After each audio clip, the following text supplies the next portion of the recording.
Ladies and gentlemen, please welcome Sameet Agarwal.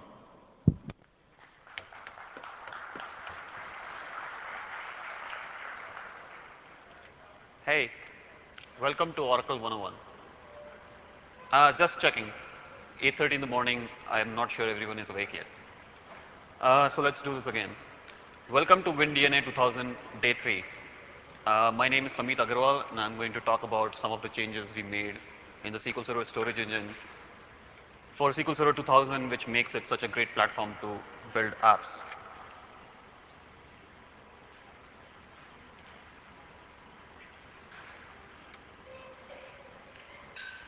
You have probably seen this slide 100 times before. All I would like to point out in this slide is SQL Server 2000 is one of the key components of WinDNA 2000. And the storage engine forms the foundation of SQL Server 2000. And as everyone of us knows, a building is only as good as its foundation. With a bad foundation, you cannot build a good building. So what were some of the main design objectives of the storage engine when we built SQL Server 2000? This is some of the main themes that we had when we started working on SQL Server 2000 for the storage engine. One was performance. Everybody likes to have a faster database, a database which runs faster than the previous one, a database which runs faster than the competition. Equally important is ease of use. SQL Server has always tried to be one of the easiest to use databases in the market. And we treat this objective really seriously, almost as seriously as we do performance. The third objective is a bunch of what we call SAR abilities. These are scalability, availability, and reliability. The reason all three of them are sort of clubbed together is it probably doesn't make sense to have a highly scalable database which is not available or reliable.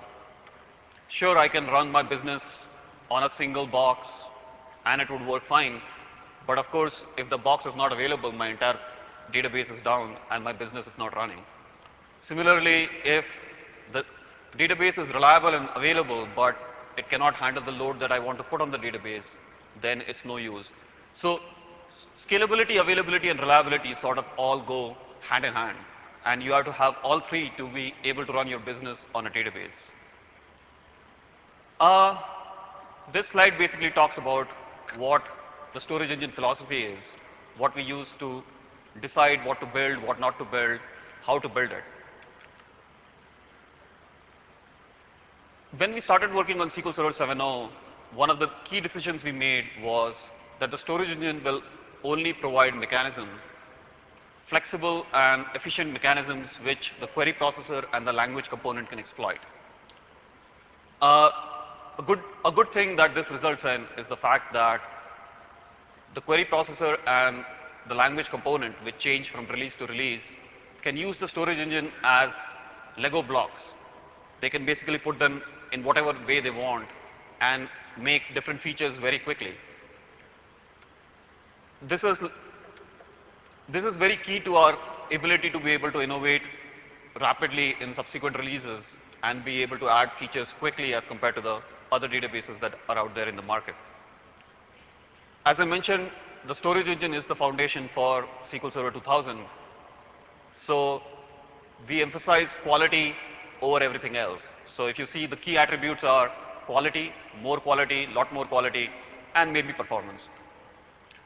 As part of every release, we spend some time, some amount of development effort just to maintain the quality of the code, which adds no features to the product, but just keeps the quality up from release to release.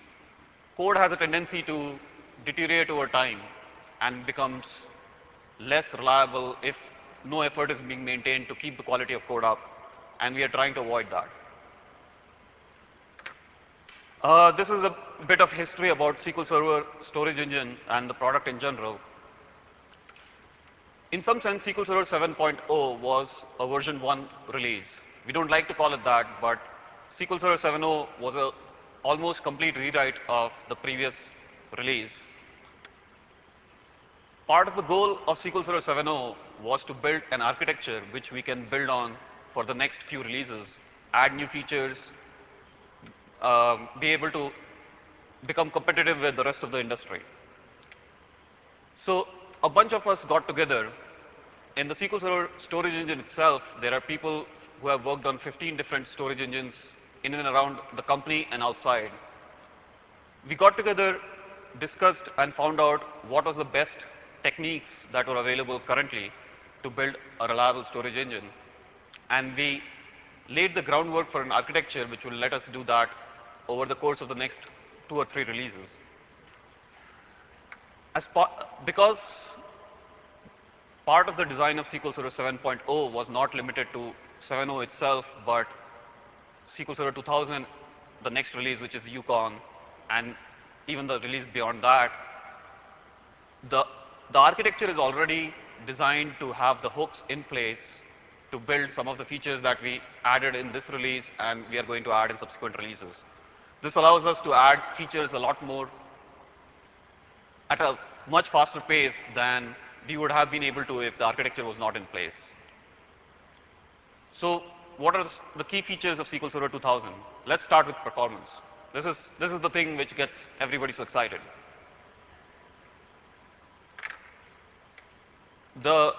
One of the major areas of improvement in performance was the way we handle I/O. What we observe is that more and more database systems have a much larger and faster disk subsystem, a much larger number of disks, a much better I/O bus, and so on. In order for the database to be able to keep up with the I/O system, you want the database to keep all the disks you have in your system busy at all times. This is really important because if you're not using your disks at all times, you're essentially wasting your disk bandwidth. And I'm not sure there is anybody out there who wants to waste his investment in hardware that he has purchased. So we spent a lot of effort trying to come up with algorithms which can predict and issue IOs to the subsystem at all times so that the disk subsystem is reading data at the same time that the CPU is busy processing queries. This sounds easy, but in practice it's actually much harder to do because you have to sort of predict what the data to be read is before you actually read the data. So we use a lot of techniques both in 7.0 and SQL Server 2000 to do intelligent read ahead, which is try and read ahead the pages that will be used in the future. In SQL Server 2000, we have added much better read ahead than we had in SQL Server 7.0, including reading ahead using the higher levels of the index and scheduling our IOs better so we get much better IO performance from the disks. Another interesting legacy that we had from SQL Server 6.5 and before was a funny parameter called max async IO. For people who are not familiar with this parameter, basically this parameter said, we don't know how much IO to issue, so the user please tell us how much IO to issue. Now this sounds like a very funny parameter to be exposed to the user because if I ask any customer how much IO would he like the database system to issue, the answer comes back as much as you can. I don't see any reason why you should try and issue less IO than you can issue in the first place. There are some issues like not flooding the disk subsystem with too many IOs so that it doesn't perform as well. But barring that, you would like to issue as much IO as possible from your database system. So what we did in SQL Server 2000 is take this parameter out and make the server smart enough to figure out how much IO it can issue, when does it have to pace itself to not flood the subsystem with too many IOs and so on. There is a fairly complex algorithm involving feedback from the disks itself to figure out whether it's doing too many IOs or too little IOs and it does the right thing. We'll get to the whole issue of parameters and configuration options when we discuss ease of use of the product. The other area where we tend to see performance improvements is the support for memory greater than 32 gigabytes. Memory greater than 4 gigabytes. Since SQL Server 2000 is also a 32-bit release, it cannot natively address memory more than 4 gigabytes. But Windows 2000 has allowed special APIs which allow us to access physical memory which is more than 4 gigabytes by using a technique called address windowing extensions. What this technique allows us to do is allow us to map regions of physical memory into the same 32-bit virtual address space. For people who remember the old 16-bit DOS days where you could map different regions of memory into the 16-bit address space, this is a similar technique. So SQL Server makes use of this primarily for its buffer pool, where we can map and unmap regions of memory to be part of the buffer pool and not part of the buffer pool. This is what it looks like. What SQL Server has is an array of descriptors, one for every buffer that can possibly exist in the system, even for a 64 gigabyte main memory database. What we do at all times is figure out what 4 gigabyte portion of that 64 gigabyte is most useful and map that region into our address space. So at all times, the buffer pool is doing a mapping, unmapping of pages such that the pages which are the most useful are currently in the mapped region, and the pages which are not so useful are in the unmapped region. This is much better than doing an I/O to disk, but there is a cost involved in mapping and unmapping, which is not too high because of the APIs that NT has provided. And this lets us do very efficient management of the 64 gigabyte address space without a very large amount of changes to the code. Here is another interesting feature that we added, which we were able to add because of the fact that the storage engine only exposes Lego kind of blocks which can be composed together into one system. In SQL Server 7.0, let's say you execute the following query.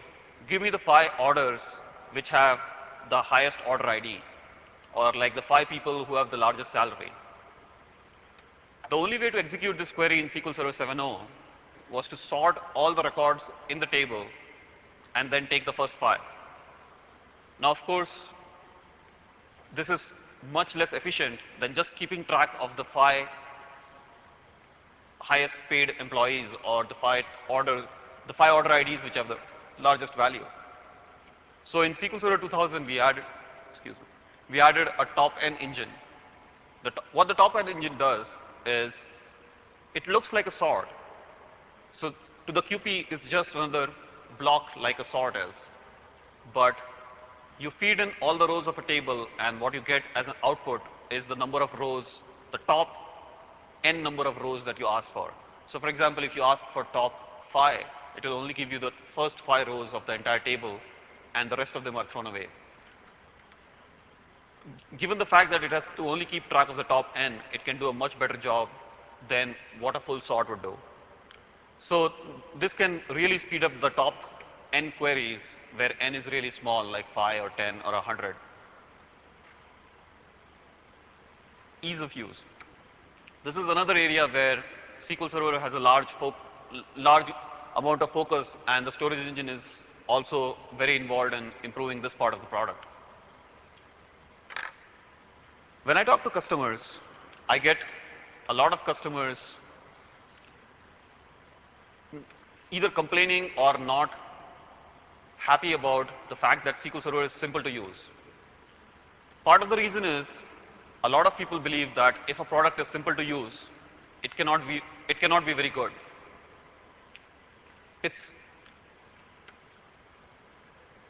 Maybe it's because of years of using complicated databases that people have come to believe that unless a database is hard to use, it cannot be really good. But the truth is,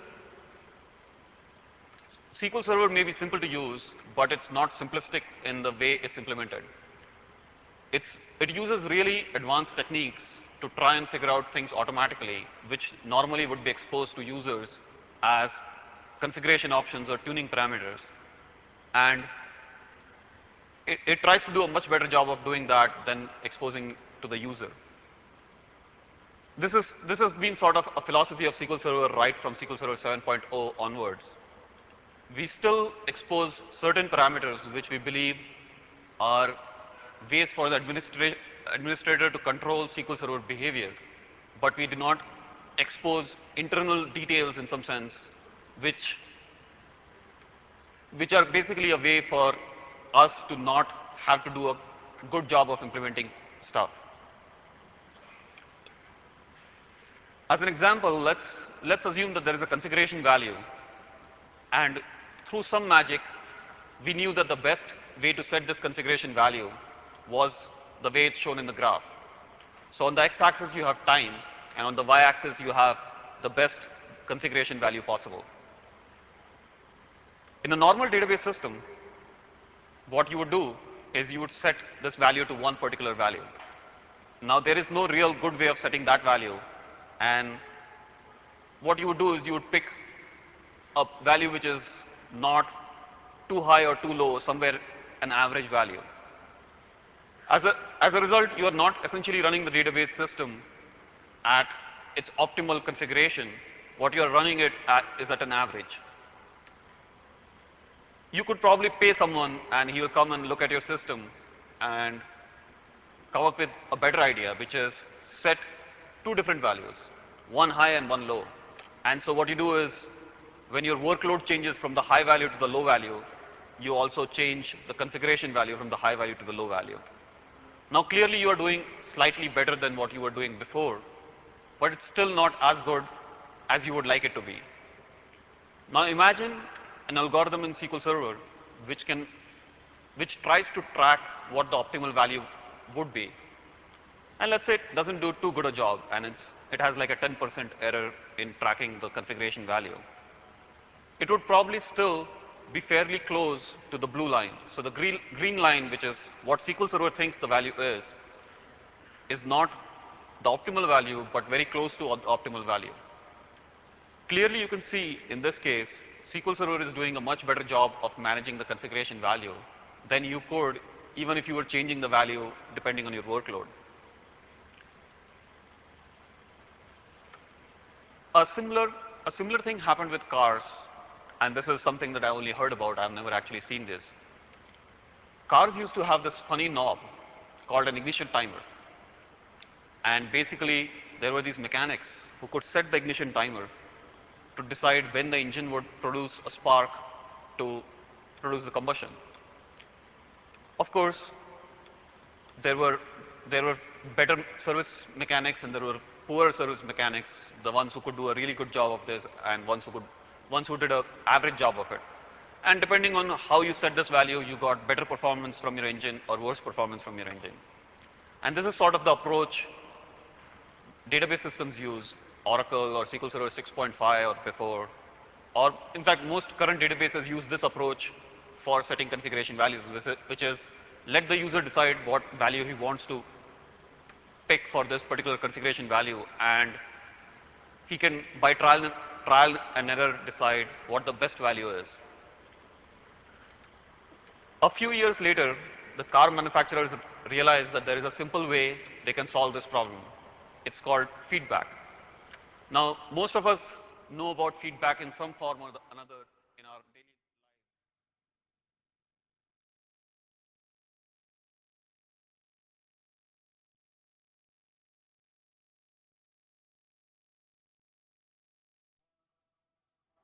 The vacuum advance, which was the first step in the right direction by the car manufacturers, was a very simple feedback mechanism, which is use the engine speed itself to control the ignition timer.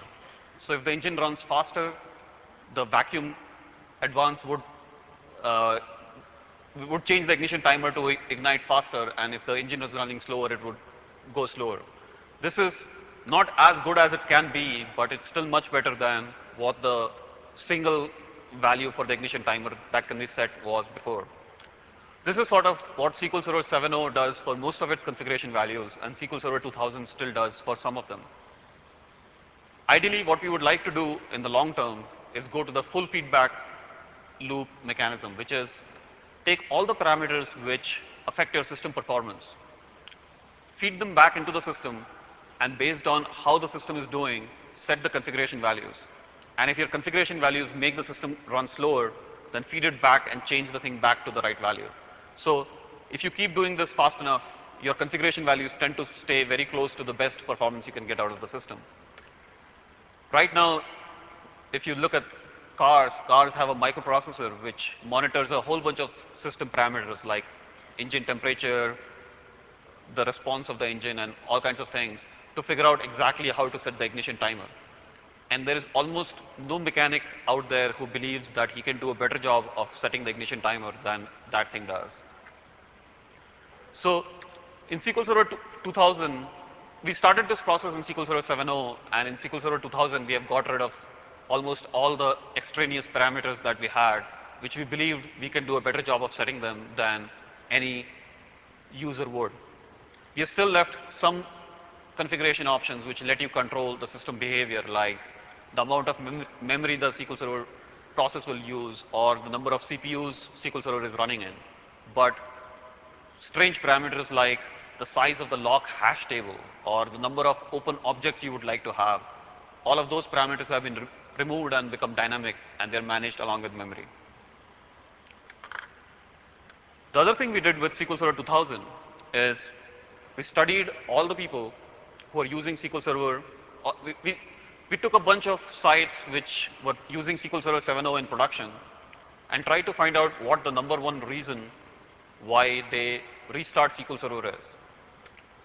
And we collected the data on these things, and we found out that the number one and number two reasons for SQL Server restart are, the first one is to get people out of the system, and the second one is to kill a long-running query.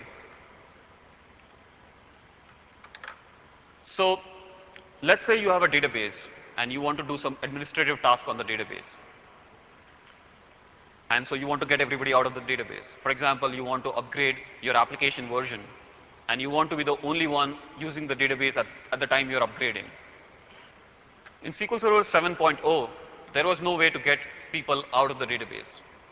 What that meant was the only way to get people out was to shut down SQL Server, remove your network connection, start SQL Server up again, and now you can become the sole owner of the database.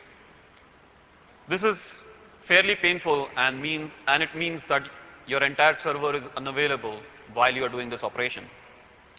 What we'll allow you to do now in SQL Server 2000 is specify that you want to become the single owner of a database. And by the way, if there is somebody else using the database, kill that guy. So there is a new syntax to do this where you say alter database name, set me to be the single user with rollback. So if you don't specify with rollback, it's the same as trying to become the single user, and you will wait for that to happen. But if you say with rollback, it will actually kill everybody else who's in the database and make you the single user of the database. You could also do alter database set single user with rollback after 10 minutes, where it will wait for 10 minutes. If people don't get out within 10 minutes, it will kill them. So this is one of those things where you can send out a message to all users saying, get out now, and then wait 5 minutes for them to get out of the database. And if they don't, then you just kill them.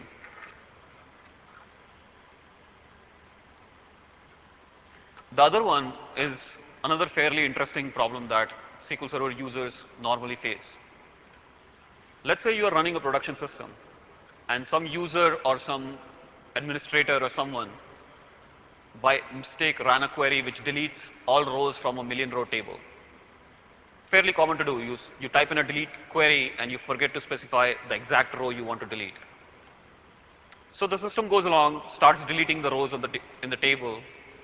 After a couple of hours, your users start complaining, saying, the database is running slow, I'm getting deadlocks, I'm getting blocking behavior, and so on. So you look inside the system and you find this guy running a delete statement.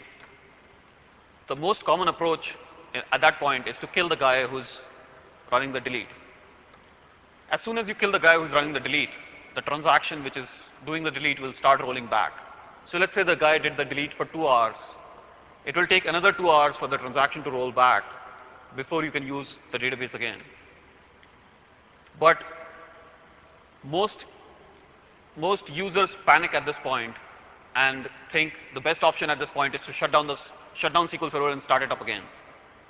Of course, what happens is you shut down SQL Server, it starts up again, it runs recovery, so now it takes longer to run recovery, and then it would do the rollback all over again. So it's again going to take you the 2 hours plus the recovery time to get your database back up, and you have, in essence, shut down SQL Server. What we added for SQL Server 2000 is a way for the kill command to tell you what is it doing. So you say, kill that particular guy. It says, OK, done. You try the kill command again, and it says, oh, I'm already killing him, and by the way, he's 20% done. You do the kill again, and it says, now it's 30% done. So if you keep doing this, you at least get some feedback from the system as to whether it's doing something, whether it's stuck, whether it's not making any progress, and so on. These are minor things which don't sound like big features, don't sound like something that would be something to be proud of, but actually it turns out that these are the kind of things which make it really hard to manage and administer a particular database system, and that is very high on our priority list to fix in every release that we put out. Here is another example of things which cause a lot of grief to current existing SQL Server customers. In SQL Server 7.0 and before,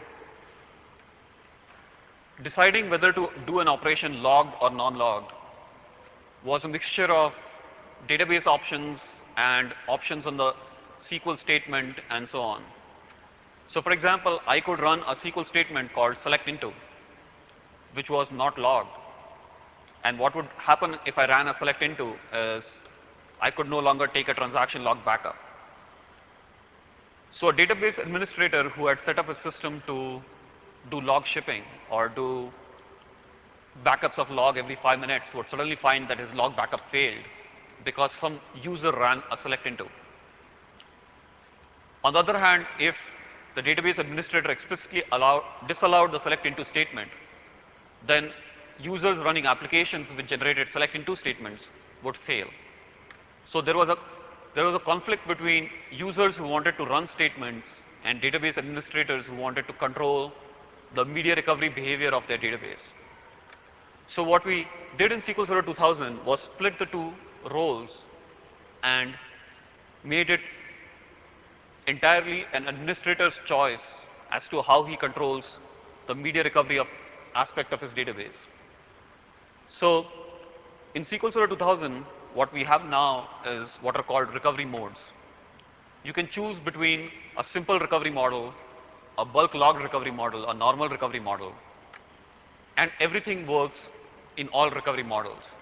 So you will never have an application which will fail because the database is set to a different recovery model than what the application was written to. It might have different performance characteristics, it might have different logging behavior, but it will not fail. So what are these three recovery models? Actually, there is an entire talk on backup and restore and recovery models where Greg Smith will go over in great detail what each of these things are. It's today afternoon at 1, I think. I'll just go over it briefly. The simplest one to understand is, of course, the simple recovery model. What the simple recovery model says is, I'm a simple user. All I do is backup database and restore database. I don't care about these funny transaction log backups. So do whatever you can, get rid of the log as soon as possible. All I want to do is database backups. When a user specifies a database to be in simple recovery mode, we will do the most efficient logging possible, which means some operations will be non-logged. If it doesn't affect normal transaction recovery, we will not log that operation. We will also get rid of the log as soon as possible. Basically, as soon as the log is not interesting for normal restart recovery, we will throw away the log. This is essentially the same as what in 6.5 or 7.0 used to be called the truncate log and checkpoint option. The other option is called the normal recovery mode. Actually, it's called normal by the backup and restore folks. I would call it the paranoid recovery model. These are the folks who say, I'm running a database system and I want no transaction to be lost ever. What that means is, at any point in time, you can do a transaction log backup and restore the transaction log and stop your recovery at any point in time. So you can say, go back, take my database back to last Thursday, 12 p.m., and it will take it back to that time. And there is never a point in time to which you cannot restore your database. This is the most reliable option. This also uses, of course, the most amount of log space. In this option, all operations are fully logged. This includes bulk loading of data, select into, create index, text operations, and so on. There is a middle ground here, which is called the bulk logged recovery model. What this says is 95% of the time or 99% of the time, you are not doing operations which generate large amounts of log. So 95% of your operations actually generate log the same way they do in the normal recovery model. There are certain operations which tend to generate a large amount of log, like you're loading data into a table, you're loading 1,000,000 rows into a table. Or let's say you are creating an index on a table which is 100 million rows. If you actually generate log for these operations, you have to have a transaction log which is as big as the operation that you're performing. Instead, what you can do in the bulk log model is say, just write enough information in the transaction log to record what the operation done was, but use the data itself in the database as your log. What this involves is, whenever you do a bulk logged operation, there is a risk that if you lose your data device, you might lose some transactions. But if you're not doing a bulk logged operation, you're still running fully protected and you can do your transaction log backups just like you normally do. The main idea here is we keep track in a separate bitmap of all the extents which are involved in a bulk logged operation. And when you do a transaction log backup, not only does it back up the transaction log, but it also backs up every extent which is marked by this bitmap. So we treat the data portion of a bulk logged operation as part of the log. Most database systems tend to put their log on a mirrored drive so that they don't lose the log, but they don't put the data portion on a mirrored drive. So it's possible that they can lose the data files. If you are in the middle of a bulk logged operation and you lose your data drive, there's a chance that you might lose your transaction log and you won't be able to back up that particular portion of your transaction log. So it's sort of a risk reward trade-off. You can choose to save on log space, actual disk space on the log, and what you get as a result is a system which is slightly less reliable in terms of media recovery than a normal recovery mode. But it's a choice that the database administrator can make at any time during his system operation. You can change from normal recovery model to bulk logged to simple and so on in the middle of an operation, and the operation picks up right away and switches over to the right model. Now we get to features which are specifically added for scalability, availability, and reliability. Index creations.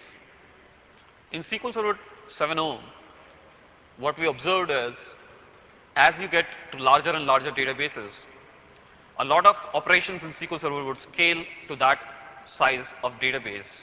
But one of the operations which always caused problems was a create index operation. Let's say if you have a table which is 500 gigabytes in size and you have to build an index on it, a clustered index.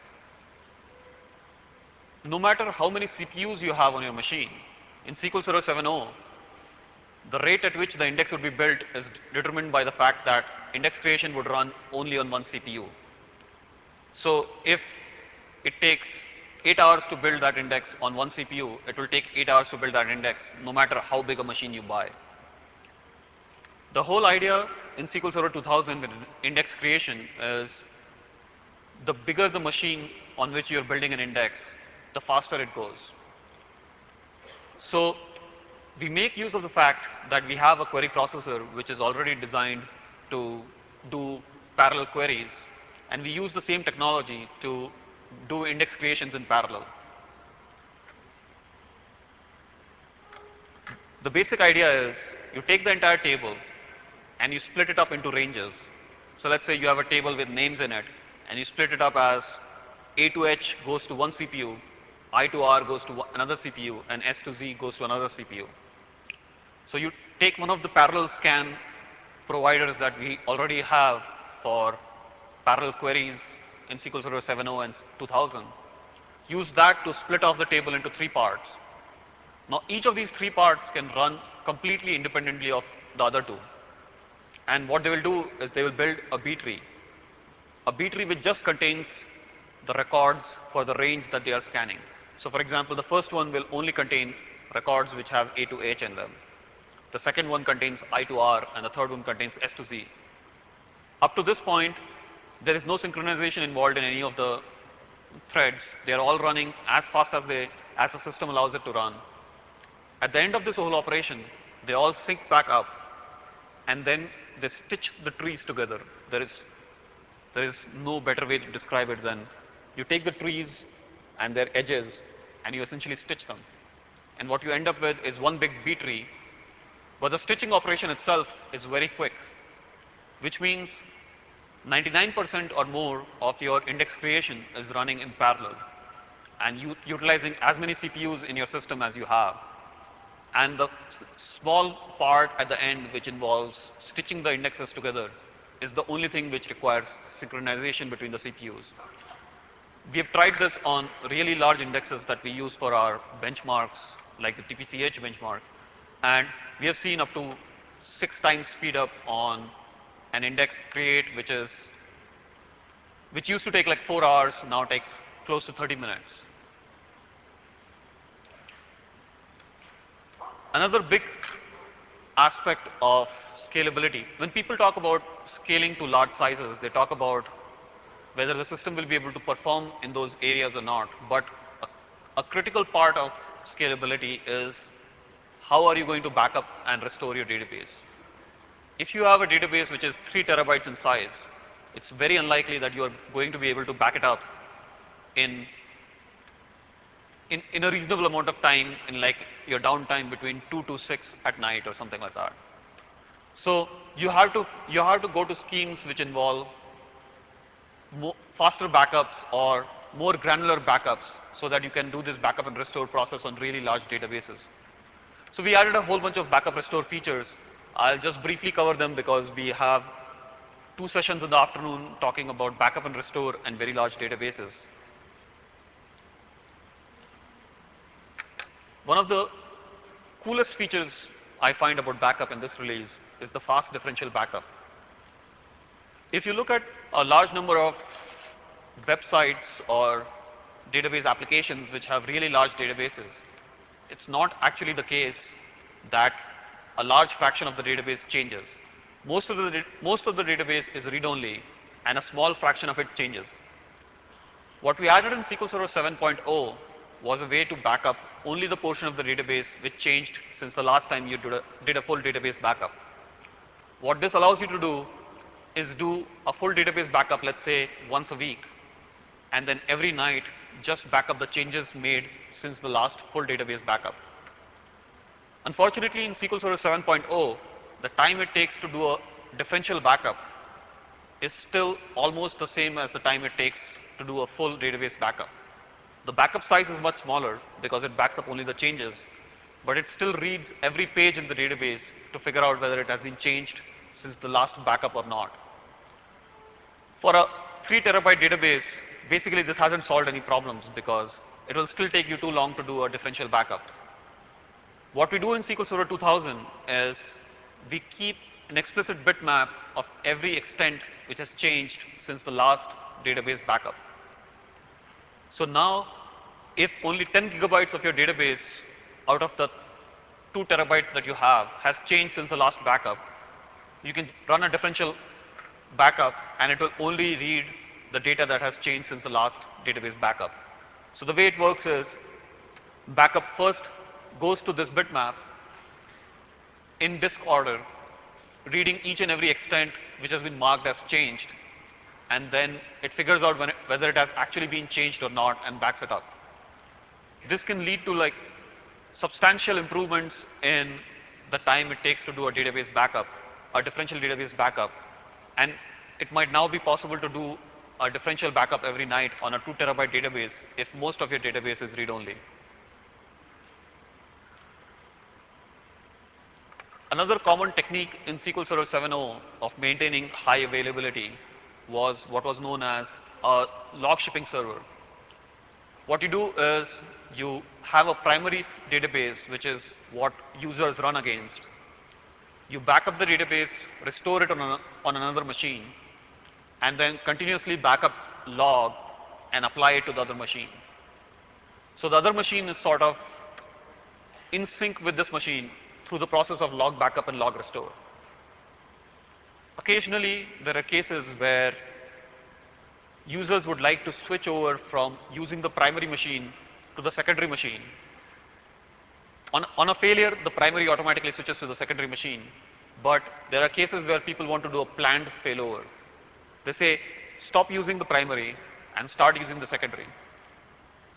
In SQL Server 7.0, one of the things you could not do was after you switch over to the secondary, you could not switch back to the primary. To switch back to the primary, you essentially had to do a full database backup on the secondary database, apply it to the primary, and then you could switch back. What this meant was you could not keep ping-ponging between the primary and the backup server. Now in SQL Server 2000, if you are doing a planned failover, or if you happen to have your primary data files and the log files, you can tell the SQL Server that I'm doing a planned failover to the secondary system, stop the primary system from making any progress, and make it the secondary server.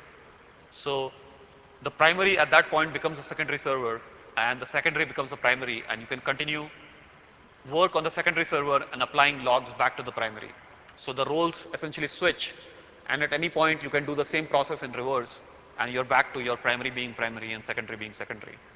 So this lets you do like administrative operations or maintenance operations by switching back and forth between primary and the backup.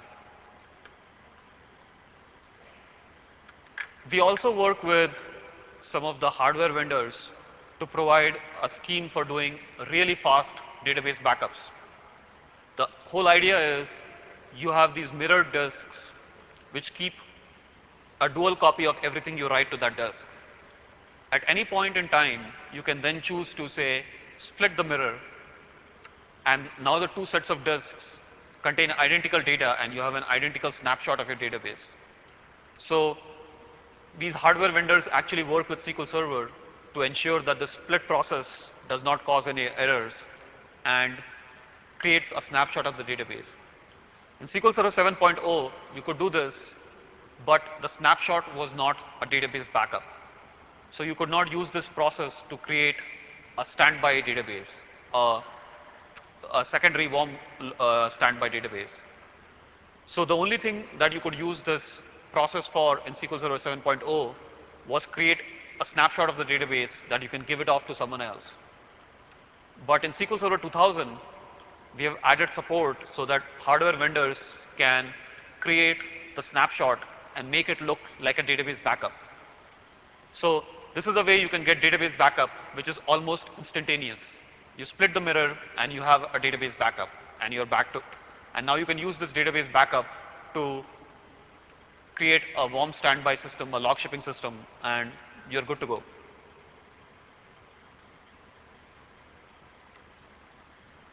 Another feature which has been high on the list of people who manage large sites is the fact that they periodically have to rebuild indexes to improve their scan performance. What happens is, in a normal B tree, if you do a large number of insert delete updates on the B tree, the pages tend to become half full. Also, the order in which the pages are laid out on disk no longer remains contiguous. So large scans on the database like if you do a large query which involves scanning the entire table, the performance of those scans reduces as time goes by because now there are a lot more pages to scan and the pages are not contiguous on disk. So the common solution for this problem that a large number of customers used was periodically drop and rebuild the index. Of course, if you drop and rebuild the index, the duration for which you are rebuilding the index is not available for use. And what that meant is you have to choose a time period when you don't have enough activity and do this operation. What SQL Server 2000 allows you to do is reorganize the index online. It's almost the same process as defragmenting a file in Windows 2000. What the defragmentation process does is, A, it recompacts the index. So half full pages become full pages. And it also restores the order of pages in the database. So for example, if let's say after running for a while, your index looks like it has rows 1, 2, 3, 4, 5, and 6. The first page contains 1 and 2. The second page on disk contains 5 and 6. And the third page contains 3 and 4. Now if you do a query which scans the table, the disk has to go from the first page to the third page and back to the second page. So the head of the disk keeps moving back and forth, and your query does not do as well as it should. If you run the reorganization tool, what it will do is it will move row 3 from the third page back to the first page. So now your first page contains row 1, 2, and 3, and it's full. It will move row 4 to the second page. So now the second page contains 4, 5, and 6, and it will deallocate the third page. So now your index is smaller in size, it's compact, so your queries run much faster, and you have the logical order on disk is the same as the physical order on disk. So while scanning the index, there are no disk arm movements. The neatest part of the index defragmentation is it's online. So you could do this while your normal database system is updating, inserting, deleting into this index, and it makes no difference to the normal operations. It's also fully logged and recovered, so makes no difference to the correctness or data consistency of your system. We also have a tool which you can run on the database which will tell you whether you have fragmentation problems or not. So this tool will do an exhaustive analysis of your table and figure out if the table is contiguous or not, the table has fragmentation problems, how much the problem is, how much will you gain by actually defragmenting, and so on. The important thing to keep in mind is that defragmentation is only necessary if you have queries which do large scans on tables.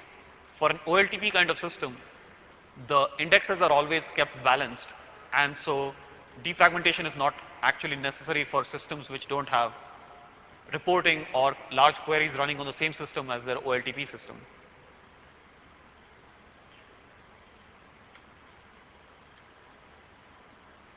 There are a whole bunch of other features that we added in the storage engine in SQL Server 2000, which I could not categorize in any of these 3 buckets. So I just added another bucket called other features. We changed the deadlock detection algorithm in SQL Server 2000. So now it can detect a lot more deadlocks involving locks, parallel queries, memory grant problems, and so on. In SQL Server 7.0, one of the reasons we could not choose parallel queries for a large number of cases was because they could potentially deadlock and we would not be able to detect the deadlock.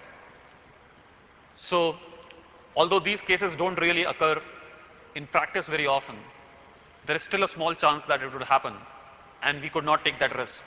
So we were very conservative in the cases where we would choose to run a query in parallel as compared to just running it serially, just so that it would not deadlock. Now the deadlock detector actually incorporates parallel queries into its deadlock detection scheme. So the deadlocks are detected the same way lock deadlocks are detected, and you can retry your query.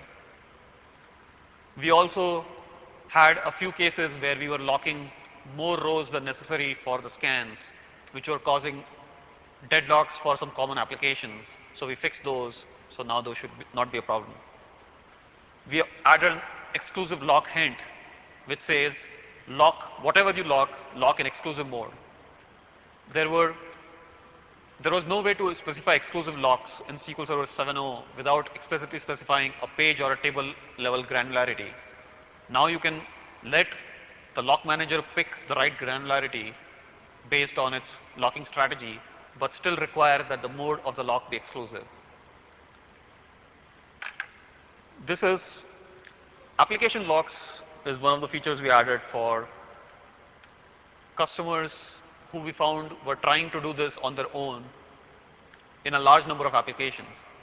What would happen is there is an application, let's say, which has a shared resource. Let's say there is a form which has to be displayed to the user, and you want two users, only one of the two users to have exclusive access to the form.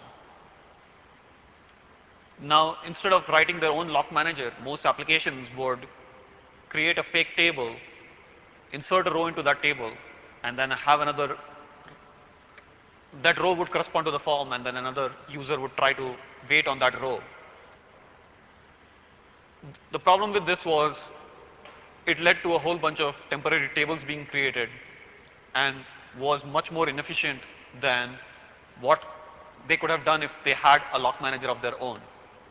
What we did in SQL Server 2000 was expose the internal lock manager of SQL Server to customers so they can define their own resources for locking and unlocking. So what you can do is you can basically make up a name. Let's say a form. You say, a form is a name that I want to lock, and multiple users can lock the same form. And it follows the same locking model that all other things in SQL Server do.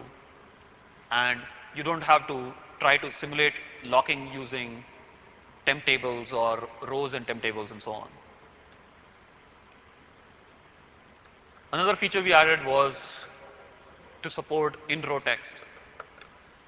Because SQL Server does not allow variable length character columns to be larger than the size of a page, in a lot of applications, character fields are defined as text. For example, let's say you have an application where there is a field called comment by user. Most users add a small comment for 10 characters, 20 characters, 100 characters. Once in a while, you get this user who types his life story in that comment field. So you have to take care of that user, and so you say, okay, I'll make it a text field, so it can be arbitrarily long. But for all the other users who are typing in small comments, 20 bytes, 100 bytes, there is an unnecessary I/O to go get the text field, because access to text fields is slower than access to variable length character columns. What we did was, now we allow the user to specify a size. If the text is smaller than that size, then the text is stored in the row itself instead of storing the text in a separate page. So for example, if you have a comment field and the comment field just contains the string OK, then it would be stored in the row itself. Then if we change the comment to be a really long comment, really large comment, and it exceeds the threshold for the table, the comment will actually be stored in a separate page, and the row will actually have a pointer to that page. So unless you have large text values, you will not have the extra I/O, and they would work almost the same performance as variable length character fields. The reason this cannot be turned on by default is there is a trade-off between accessing the text fields and accessing the rest of the fields in the table. For example, if you have a comment field in a table, but nobody really ever uses the comment field, what you want is to move the comment field off the table so that you have much smaller rows and you can pack the table far more densely than you can normally do. This will improve your scan performance for the rest of the columns of the table and so on. But if the comment field is really important, then you do want to move it in row so that most of the access to the comment field is much faster. So this is something that the application has to trade off based on how frequently it thinks it uses the comment field versus it doesn't use it. So we let this be a user settable parameter which decides on a per table basis whether to use this feature or not and what the size of the text has to be before it can be pushed out of the row or not.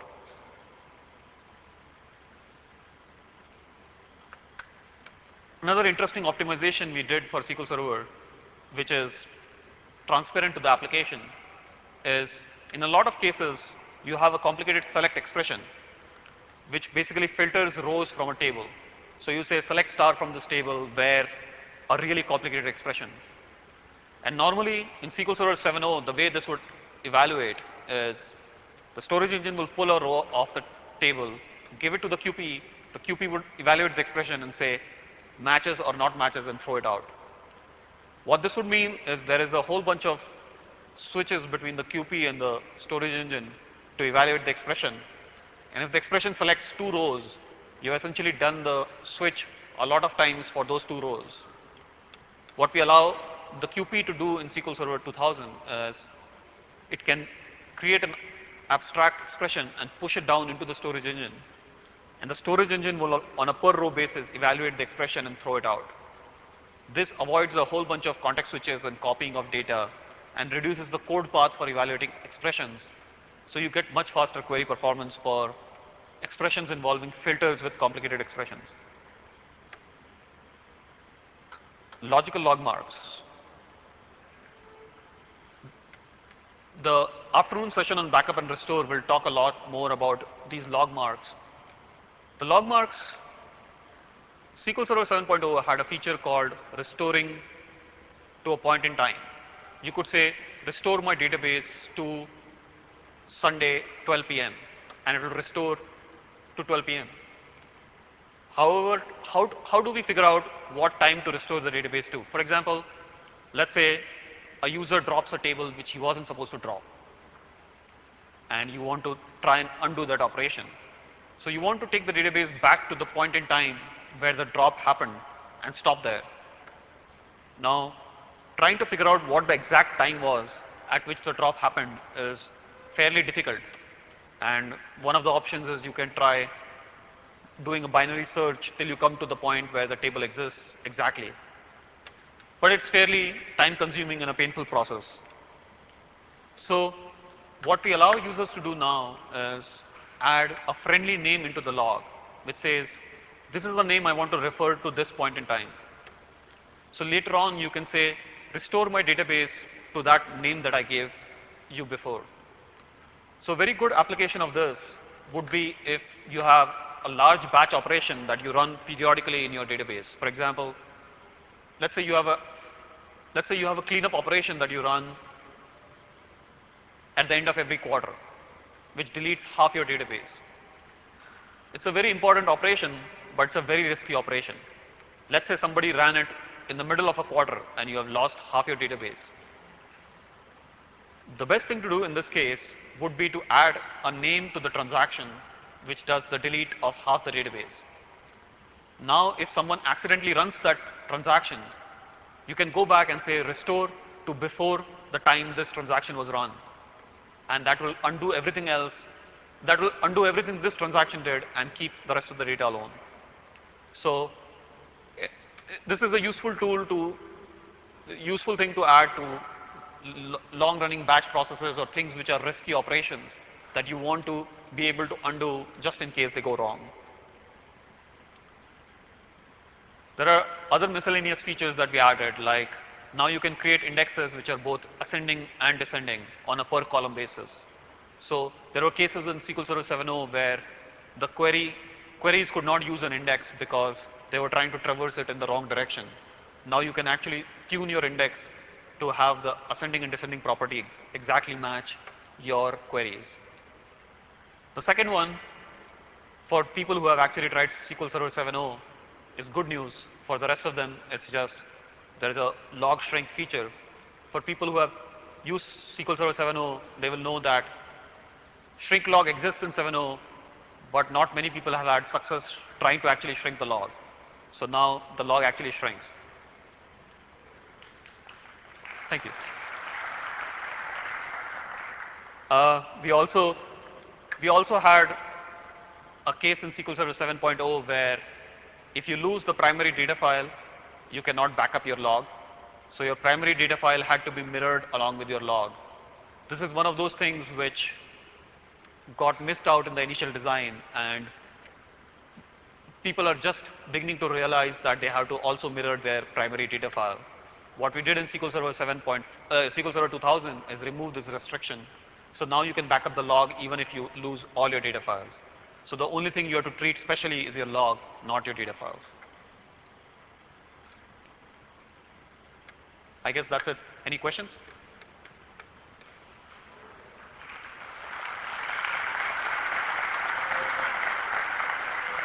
From our web audience, actually, can online reorg be run in parallel?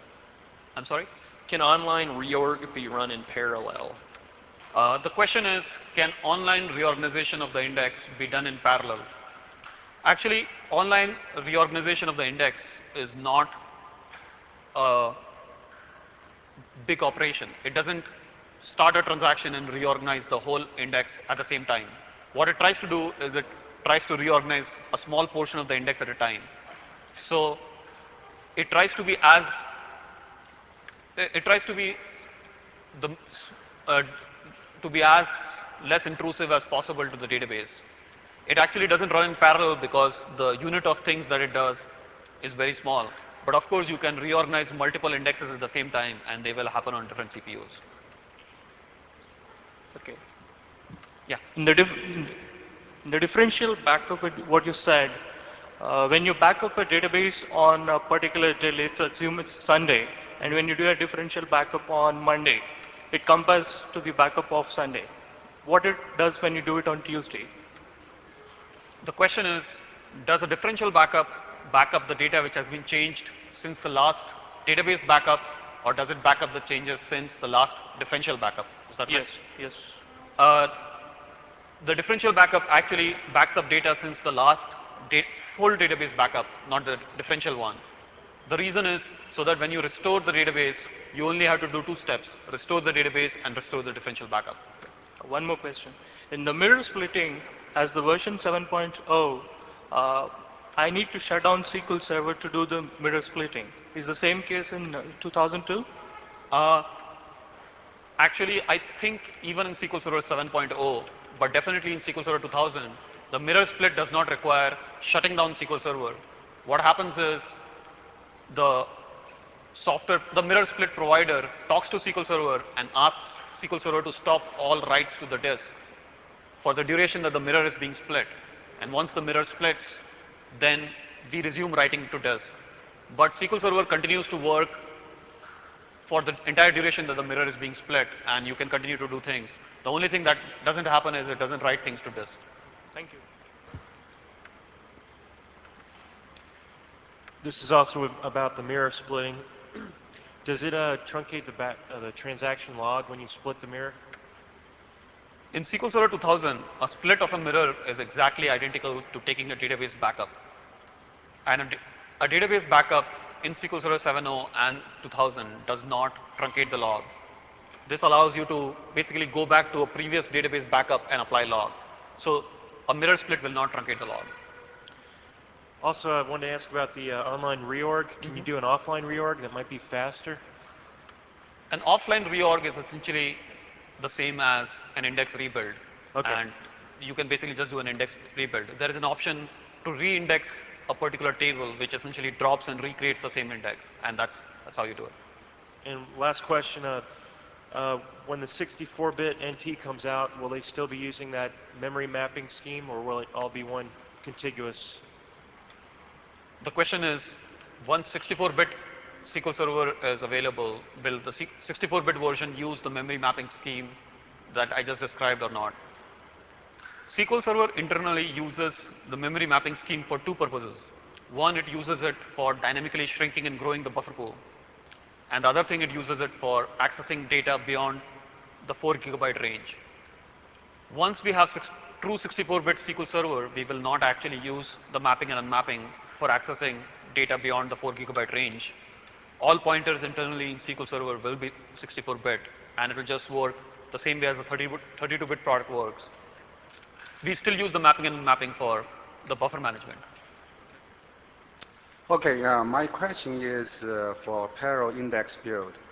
And based on my understanding, I guess this is for SMP machine. Basically, you have multiple CPUs in one box. How about this parallel index on the multiple node, which with partitioned view, which we just learned yesterday? And you have, let's say, you have 16 nodes, and your table has been partitioned. And how about this index will be executed on each node parallel, or what? So the question is, if you do the parallel index build that I described works only on an SMP. What do we do when we build an index on a multi-node implementation like the Coyote case, like the partitioned view implementation? In a partitioned view case, the index is also partitioned along with the view. So for example, if you have a view which is partitioned by customers, then each SQL server has part of the customers and an index on top of it. So if you have to rebuild that index, you have to essentially go to each SQL server and rebuild the index on that SQL server, and you can do all of them in parallel. And so it is automatically parallel because all of them are running on separate machines. That's great. Thank you. I have a two-part question regarding the top engine we are talking about. Basically, like in a sense, right now, is there a way we can have something like select top and the number of rows we are trying to retrieve can be a variable? Because right now we just hard-coded to say 10, but say depending on the requirement, it can vary. Can we do that? So the question is there a way to specify a select top n where the n is a variable instead of a constant value? I think you can actually use the set row count feature instead of the select top feature, and that allows you to specify a variable, and they are treated identically in the query processor. That was the second part of my question. In the sense, you talk about a top engine. Will the procedure, will your top engine work exactly the same if I use a set row count instead of a top? Is it the same? Because I have old procedure which use that concept. Will it take advantage when I move to 2000 and I don't have to change the procedure at all? So the question is, if we use a select row count to restrict the number of rows returned by a query, does it use the top n engine or not? Actually, I'm not completely sure of the answer of that question. I'm not an expert in query processing technology. I'll find out the answer and let you know. How would you let me know? If you meet me outside, or if there is a bird of feather session today evening, so if you're attending that, I can find out and tell you there. Thank you. On the kill command, you mentioned that to get the status of the rollback, you reissue the kill command against the same SPID. If the rollback has succeeded and you don't know it yet until you issue the kill command, you may be killing a new connection that happened to grab that SPID. What's the protection against that? So the question is, the way to get status information for a SPID which is being killed is to do a kill command again. But if the kill actually succeeded in the meanwhile and you did the kill again, then it would kill somebody else's SPID. The most common use of the status reporting is when the kill command does not seem to be making progress. So if you monitor your system and you find that you have killed the SPID for a long time, and it shows that the status of the SPID is rollback and it doesn't seem to go away, then you can essentially issue a kill command again. There is the danger that the SPID might get reused in the meanwhile, but it's hopefully to be used in the case where the SPID is not actually going away, where it seems to be stuck for a long time. I have two questions. One, in terms of the snapshot mirroring, I understand that's provided with third-party vendors. Now, when I use that, can I do that while it's online? Is that my understanding? I'm sorry. Can I do that online? Can I do a mirror split while the database is up and available? So the question is, can a mirror split be done while the database is active? What happens is when you actually issue a mirror split, the third-party software will actually issue a command in SQL Server which says freeze all the I/O. So SQL Server continues to run and everything continues to work. It just doesn't do any writes to disk. Then the mirror split happens and then it tells us continue writing and we'll continue writing. So from the point of view of SQL Server, it's completely functional and it's completely online. There is nothing special to be done there. Log shipping for your warm recovery, what is the effect of the bulk load recovery, or should you stick with just the traditional full recovery? I'm sorry, can you repeat the question? If you're using log shipping for your warm backup, should you just stick with the traditional full backups, or can you take advantage of bulk load recovery, but is there a risk there that you're going to be missing those transactions that aren't backed up? So the question is, does the bulk logged recovery model allow log shipping to work? Yeah.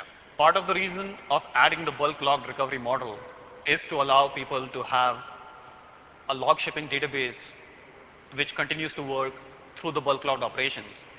So in fact, in SQL Server 7.0, you could not do a bulk logged insert of data into a table and have the standby system have that same data. In SQL Server 2000, whether you have normal or bulk logged mode, all your transaction logs continue to work and the bulk log data will actually get shipped to the standby server and get applied there. So all your bulk logged operations and select into operations will continue to be reflected on the standby system. Sameet, is there any practical limitation to the number of CPUs that you can use with parallel index load, like 4 or 8 or some practical? The decision of how many CPUs to be used when you do parallel index create is the same logic that the query processor uses right now to figure out how much parallelism to give for a particular query. So for example, if you have an 8 processor machine and the only thing running on that machine is the index creation, it will use all 8 CPUs unless the index happens to be small enough that the QP thinks it's more cost effective to build it serially instead of building it in parallel. So it's based off the same costing model that the query processor has for parallel queries. Okay, another question follow on. Is there any way in the statement that I can actually limit the number? So if I've got an 8 processor box and I want to fire this off against 6 processors, I want to leave the other 2 in case other things happen. It's going to be a long query, a long index build. I'd like to be able to leave 2 for processing queries while I'm doing this thing. So the question is there a way to restrict the degree of parallelism of an index creation operation so that some of the remaining processors can be used for other work? There is a way to specify the degree of parallelism that is used by parallel queries, and the same thing applies for index creation. There is a SP configuration option which says the maximum degree of parallelism for a parallel query, and you can set that to restrict it to a smaller number of CPUs than the machine you have. Very good. Yes, sir. When standby server is promoted to a primary server, and you would also like to change the name of the standby server to a primary server, are there any issues with that? The question is, when you switch a standby server to be the primary server and you want to change the name of the standby server to be primary, are there any issues with that? Changing the name of a server in SQL Server is a tricky operation. It involves most of the things continue to work. There are some things which are still dependent on the server name, and so if you change it, for example, if your standby system is participating in replication, then it might not actually work if you change the name to something else. But if the standby system was not being used for anything else, you can actually switch it to be the same name as the primary, and it will work fine. Thank you. I have a couple questions. Can we get the changed extent bitmap and look at that? I'm sorry, can you repeat? Can we get the changed extent bitmap and look at that? The question is there a way for the user to see the changed bitmap that exists in the database? Unfortunately, there is no user-supported way to look at the changed bitmap. You can do a backup. That's the only way you can do it. Okay, and another question. Can we set the priority of the parallel index creation and have it run at a much lower priority? So the question is there a way to set the priority of a parallel index create to be lower, I assume lower than other operations so that it doesn't interfere with other operations? The whole issue of deciding priority for batch operations to be lower than interactive operations so that you can control what gets priority. That has been brought up several times. We have a design we have a design for it. We are working on it, but it's not a feature in SQL Server 2000. Okay, last question. The index fragmentation analysis tool, is that, what's the name of that? Is that the wizard? The question is, what's the name of the index fragmentation analysis tool? There used to be a DBCC called DBCC show contig, which basically used to show the amount of contiguity your index had. It was essentially re-implemented in SQL Server 2000 to be the fragmentation analysis tool. So the name continues to be DBCC show contig, but it actually does the analysis for you. Okay, thank you. I think you kind of touched on this earlier, but it was my impression that in SQL Server 7.0, if you ran a process as a scheduled task, it was given a higher priority. So the question is, in SQL Server 7.0, if you ran a task as a scheduled task, it was given a higher priority. All tasks from the SQL Server perspective, whether they are submitted through the scheduled job or through an interactive user or through a batch process, they run all at the same priority. Okay. Yeah, there is no priority between multiple tasks. So right now there's no way to toggle the intensity of how much, like if you want to get a defrag done really quickly during the night, I've noticed that, you know, sometimes it wouldn't be maxing out all the processors and all the memory and all the disk I/O. It would kind of pace itself. But sometimes you don't want it to pace itself. You want it to hit it really hard, get it done quick, so that developers can do something in the morning or whatever. So the question is, if you really want to get an index defragmented, and you don't want it to do it in this slow incremental fashion, is there a way to make it do it right away? The best option for that in SQL Server 2000 is to not use the online index reorganization, but actually do a reindex, which would essentially take all the CPUs and do a parallel index creation to rebuild the index right away, rather than do it a portion at a time. The whole point of the online index reorganization is so that you can defragment your index over time while your system is running and not at a particular point in time. So you could just run it while your system was up and running and users using it, and it would defrag it.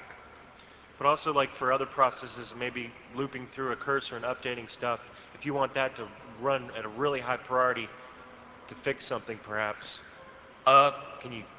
The general priority scheme is not in SQL Server 2000. We are looking at it for future releases, but SQL Server 2000 does not have a way of controlling priority of tasks. Is that in the future goals, or? It is very high on the future list of features that we'll implement. Thanks. Yes, I have two questions. One is when you map and unmap memory, what cost is that to SQL Server?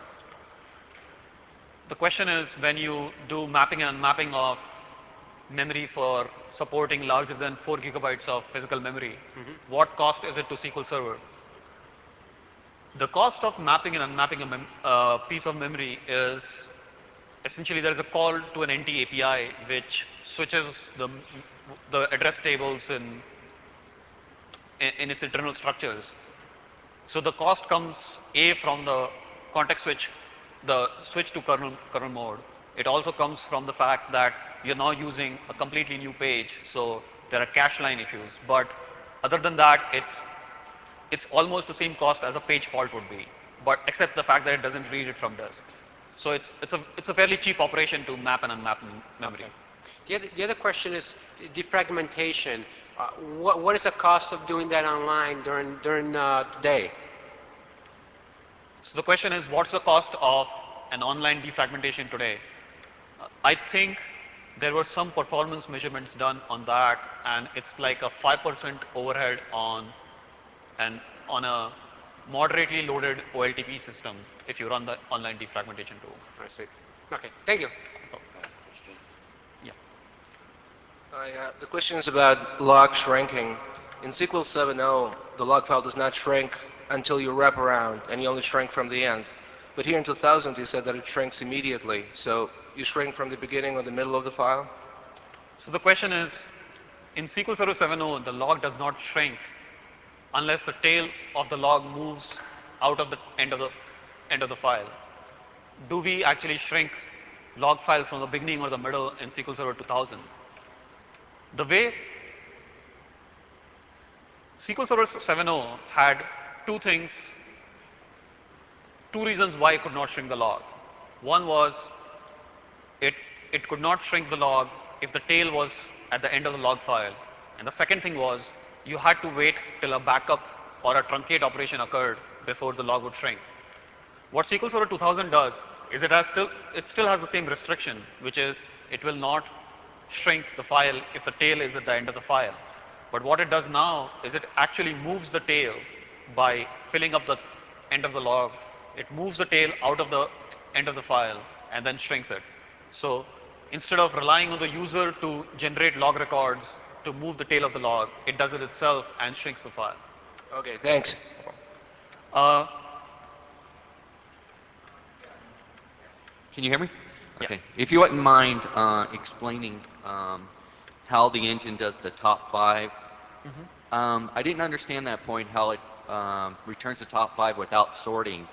Does the column that you're searching on have to be indexed in order to do this? So the question is, how does the top N engine actually generate the top 5 rows without sorting the entire table? The simplest way to think about it is if, let's say, it was a top 1 query. The easiest way to get top 1 is to go through the entire table and find the maximum value.